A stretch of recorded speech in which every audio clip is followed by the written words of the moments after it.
డబ్బు చాలా మంది దగ్గర ఉంటుంది, కానీ దాతృత్వ గుణం అనేది కొంతమంది దగ్గర ఉంటుంది.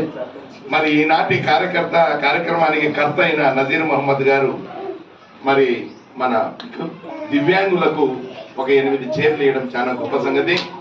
మరి ఈ కార్యక్రమానికి హాజరైన డాక్టర్ బాషా గారికి, మరి నజీర్ అహ్మద్ గారికి, మరి కార్యక్రమాన్ని ఇది మోటివేట్ చేయాలా.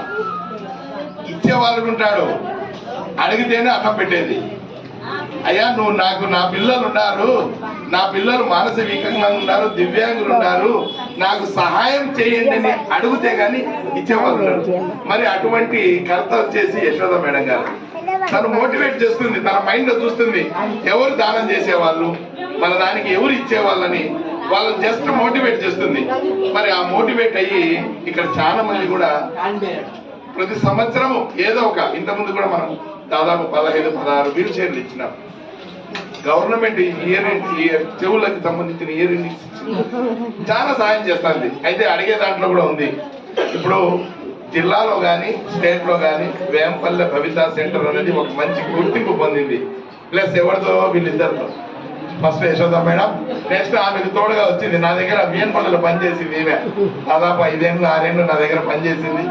అక్కడి నుంచి ట్రాన్స్ఫర్ ఇక్కడికి వచ్చి మళ్ళా యశోద మేడంకు తోడుండి ఇద్దరు ఒకరినొకరు ఆల్మోస్ట్ వాళ్ళు శుక్రవారం వరకే ఇది పనిచేస్తుంది.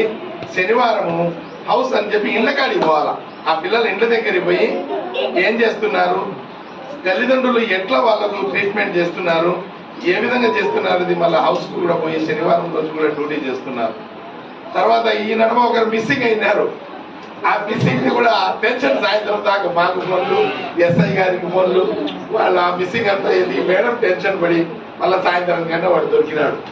కాబట్టి ఇటువంటి అన్ని ఏంటంటే ఒక వ్యవస్థ నడపండి. సార్ కూడా నడుపుతున్నాడు ఒక పాఠశాల, ఒక వ్యవస్థ నడుపుతున్నారంటే ఉదయం 9 గంటలకు మన దగ్గర పిల్లలు వస్తే సాయంత్రం 4 వరకు వాడి ఇంటికి చేరిన దాకా కూడా కరస్పాండెంట్ టెన్షన్ ఉంటుంది, ఎంఈఓగా టెన్షన్ ఉంటుంది, high school head master tension ఉంటుంది. గవర్నమెంట్ కానీ ప్రైవేట్ కానీ తల్లిదండ్రులు నమ్మకంతో మన దగ్గర 9 గంటలకు చేరిస్తే 4 గంటల వరకు వారిని కాపాడే బాధ్యత మా మీద ఉంటుంది. ఆ మధ్యలో ఏం జరిగినా కింది స్థాయి నుంచి పై స్థాయి వరకు పేపర్లలో, సోషల్ మీడియాలో అన్నింటిలో వచ్చేసి స్టూడెంట్ ఆర్గనైజేషన్ అందరూ వచ్చేసి మీద పడిపోతారు. ఏం చేస్తున్నారు మీరు, ఇంత నిర్లక్ష్యమా అని. కాబట్టి ఆ జాగ్రత్తతో పనిచేయాల్సి వస్తుంది మేము.